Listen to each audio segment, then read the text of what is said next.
All right, what is going on, you guys? Brian here. Welcome back to my channel. And this is my Monday Night Raw recap for the final Raw episode of 2019. Of course, we are almost at the end of the decade.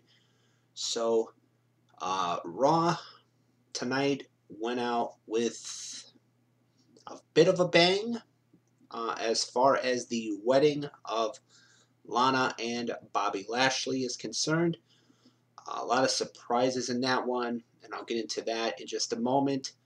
To give a quick rundown, I'm going to go through the matches, segments that happened, matches that were announced for next week, and then I'll talk about the wedding. So we had the opening segment, which involved Kevin Owens. Basically, he called out the AOP and Seth Rollins. They would come out. The Authors of Pain would go after Owens. Rollins would jump in. Samoa Joe would come out to even up the odds a bit. Of course, this was based on what happened, I believe, last week or 2 weeks ago. I believe it was last week when they put Samoa Joe through the announce table. So a big brawl broke out at the beginning of Raw tonight. Security was out, trying to hold them back. Basically, it was the usual, what they usually do. Brawl, security tries to break it up, one breaks free, goes after the other guys, and this would lead to all five, the Authors of Pain, Seth Rollins, Samoa Joe, and Kevin Owens being asked by management to leave the arena. So that was pretty much it for that. We had, as far as matches are concerned, we had Aleister Black defeating Buddy Murphy, Eric Rowan, once again picking up a dominant victory. Charlotte Flair, she announced that she's going to be entering the 2020 Women's Royal Rumble match. She was in action against Natalya, which she won. We heard from Becky Lynch, the Raw Women's Champion. She had challenged Asuka to a match. That match will happen at the Royal Rumble in Houston.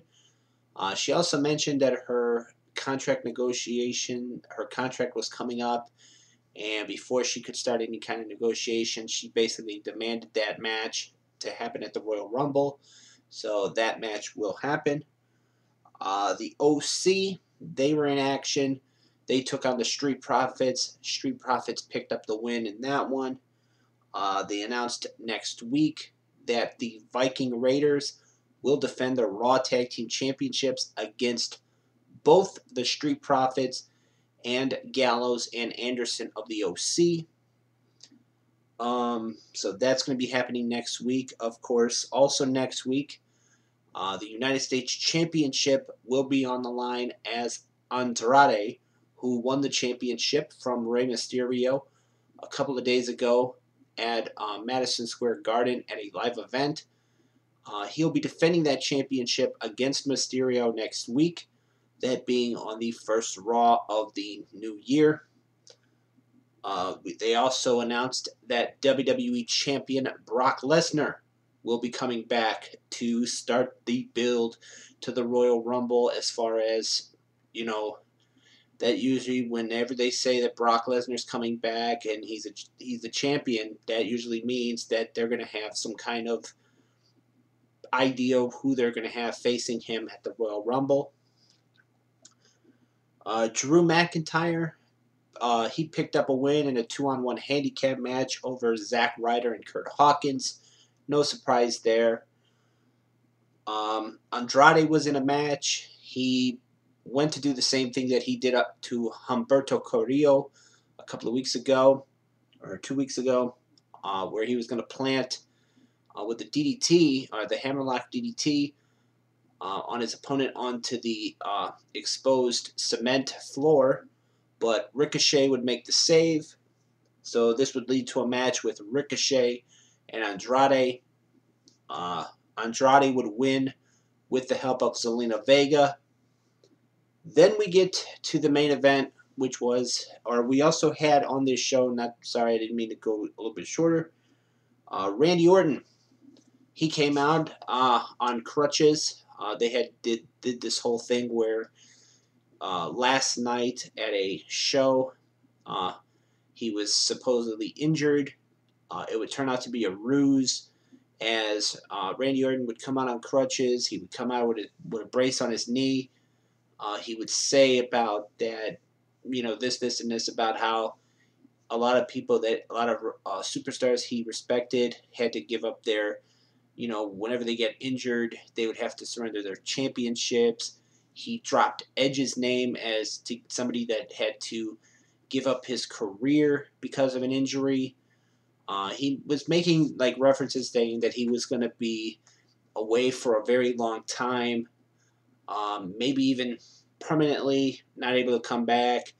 But he did say about he was going to guarantee he was going to hit someone with an RKO at WrestleMania, which kind of got me thinking that this might be a ruse, that this might be some kind of thing. AJ Styles would come out, and it would basically turn into a ruse, as Randy Orton got on the mic near the end of the promo and near the end of the segment saying that, AJ, you might be patient, but I'm not, and delivered an RKO to AJ Styles. So whether or not they do the match for WrestleMania next year or this year coming up in 2020, we'll have to wait and see, but it is what it is. Of course, Styles holds a victory over Randy Orton at WrestleMania earlier this year, so we'll have to wait and see if that match actually happens. So, getting on to the wedding of Bobby Lashley and Lana. This, I didn't think really nothing of it. I really didn't expect a lot of. I really didn't expect that this was going to be just a normal wedding. I knew there was going to be some kind of chicanery or some kind of interference and stuff like that with this wedding, like some people getting involved. Basically, Lana was making it about herself, even having the priest reading, what she had scripted. Then all of a sudden, when they got to the part where, is there anyone that objects? A guy comes out, says he was Lana's first husband. They got married when she was 18.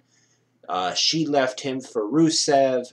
Then she left Rusev for Lashley. Then Lashley would go after the guy, taking him down, and basically putting him down. After he said about that, Lana will do the same thing to Lashley that she's done to everybody else when some other big, strong, more good-looking person comes along. Then they go back to it again. Anyone objects. A woman comes out, saying she was Lashley's first wife. Same thing happens. This time Lana knocks her off the apron, knocks her to the floor. Then goes back again, says the same thing. Anyone objects. The priest, the guy doing the wedding, says, okay, by the power vested in me. And then Liv Morgan would make an appearance. She would say that she was a lost soul before she met this person in the ring. She didn't know what true love was. All this different stuff, making people think she was talking about Lashley, but then she made reference about Lana. And I'm thinking, really? They're going to be doing this for this wedding now?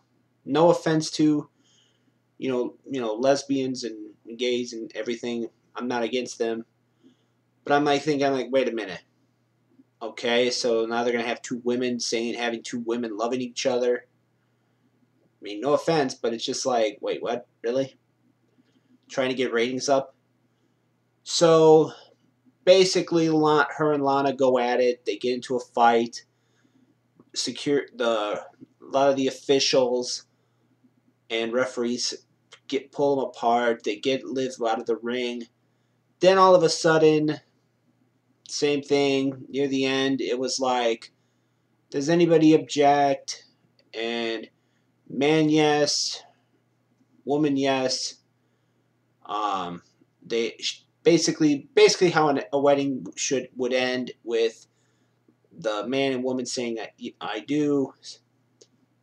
Then there was a big cake in the ring that kind of showed kind of had some kind of suspicion to it that somebody was going to come out of it. And who would come out of it? None other than Rusev, which basically continues this feud between Rusev, Lashley, Lana, and now Liv Morgan involved, where near the end of Raw, Liv Morgan, she would come back after Rusev was beating up on Lashley. She would go after Lana, throwing her into the cake, ramming her face into the cake. And that's basically how Raw went off the air, with Rusev and Liv Morgan standing tall. In my opinion, this is just my opinion, I really didn't care for this very much. I'm sorry to say, I really didn't care for it. I thought it was dumb. It's just a way to continue this feud. So now looks like it's gonna be some mixed tag matches where it's Rusev and Liv Morgan taking on Lana and Lashley. All this stuff. I just found it to be dumb. No offense to that, but I just found it to be dumb. So with that being said, the last Raw of 2019. I liked the Aleister Black Buddy Murphy match. I thought that was really good. The rest of the stuff, I really didn't care for. So, with that being said, if you guys watched tonight's episode of Raw, let me know what you guys thought of it in the comments below. So this has been my Raw recap for tonight's episode. As always, I am Brian, and thank you for watching.